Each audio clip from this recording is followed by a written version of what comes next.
यह देखकर सीओ भी अपने मन में सोचता है कि मुझे तुम्हारे मिलने का इंतज़ार रहेगा। और दूसरी ओर जब सीओ घर पहुंचता है तो वह देखता है कि जुबन उसका इंतज़ार करते करते सो गई। तभी जुबन की जाग जाती है, उसके सोफे से उठाकर बेड पे ले जाने लगता है। तभी उससे बाहर से कुछ आवाज़ें आने लगती है। यह सुनकर जब वो बाहर की तरफ जाने लगता है, वहाँ देखता है कि असिस्टेंट ने सभी आदमियों को पकड़ रखा है जिसने सीओ के ऊपर हमला करने की कोशिश की है। तब असिस्टेंट पूछता है कि मैं इन लोगों का क्या करूं, जिस पर सीओ उन सभी लैब को लैब टेस्ट में यूज़ करने के लिए कहता है, क्योंकि उसके पास आदमियों की काफ़ी कमी रखी थी। यह कहकर वो वहाँ से जाने लगता है। तभी वह जुबन को देखता है जो उसे यह सभी नज़ारे छुप कर देख रही होती है।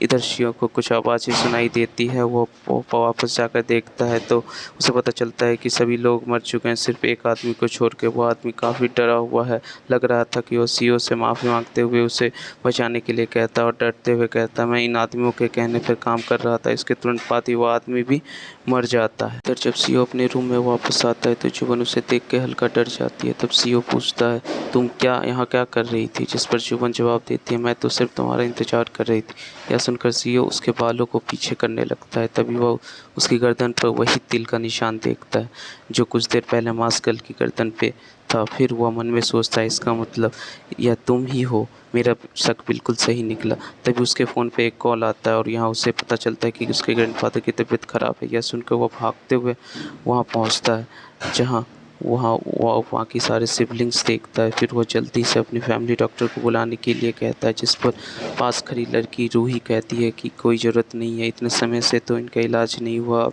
डॉक्टर को बुलाकर क्या ही फ़ायदा।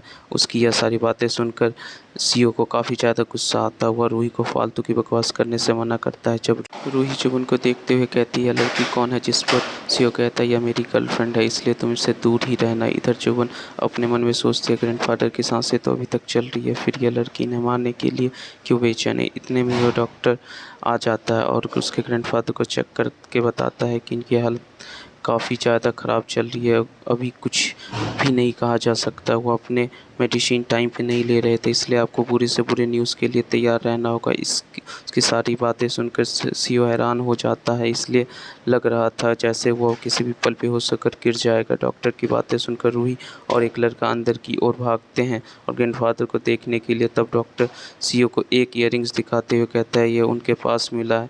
उसे देखकर सीओ समझ जाता है कि ग्रैंडफादर की हालत के पीछे पक्का रूही का हाथ है, नहीं तो ग्रैंडफादर अचानक इतने बीमार कैसे हो सकते हैं। फिर वो अपने ग्रैंडफादर के साथ बिताए हुए अच्छे पलों को याद करते हुए इमोशनल हो जाता है और फिर जुबन उसे संभालते हुए कहती है, तुम चिंता मत करो, जल्द ही सब कुछ ठीक हो जाएगा। उसके बाद सीओ जुबन को उठाकर उसके रूम में ले जाता है और वहाँ रेस्ट करने के लिए कहकर वहाँ से चला जाता है। उसके जाते ही जुबन भी वहाँ से निकल जाती है और सीधा ग्रैंडफादर के रूम में पहुँच जाती है और उसके पल्स को चेक करने लगती है, जिससे उसे पता चलता है कि ग्रैंडफादर भी जिंदा है। उसके बाद वह अपने मैजिक का यूज़ करके उन्हें बिल्कुल सही कर देती है। तभी वहाँ डॉक्टर आ जाता है जो जुबन को देख लेते हैं, फिर ग्रैंडफादर को चेक करते हैं, जिसके बाद वह हैरान हो जाते हैं और पूछते हुए, क्या यह चमत्कार आपने किया है? उससे कुछ बोलते उससे पहले ही वो बेहोश हो जाती है। उसे डॉक्टर संभालते हैं और हम जुबन को देखते हैं उसके रूम में वहाँ चिप्स खा रही होती है। तब डॉक्टर सीओ को बताते हैं, ग्रैंडफादर बिल्कुल सही है, इसलिए आप उनसे मिलने जा सकते हैं। यह सुनकर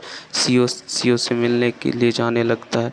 तभी जुबन उसे बहुत प्यार से चिप्स खिलाती है। उसके बाद डॉक्टर से पूछने लगता है कि क्या आपने ग्रैंडफादर को ठीक किया, या अपने चमत्कार कैसे किया, जिस पर जुबन उसका हाथ पकड़ लेती है और कहती है, thanks for watching and like and subscribe for more such content. Thank you.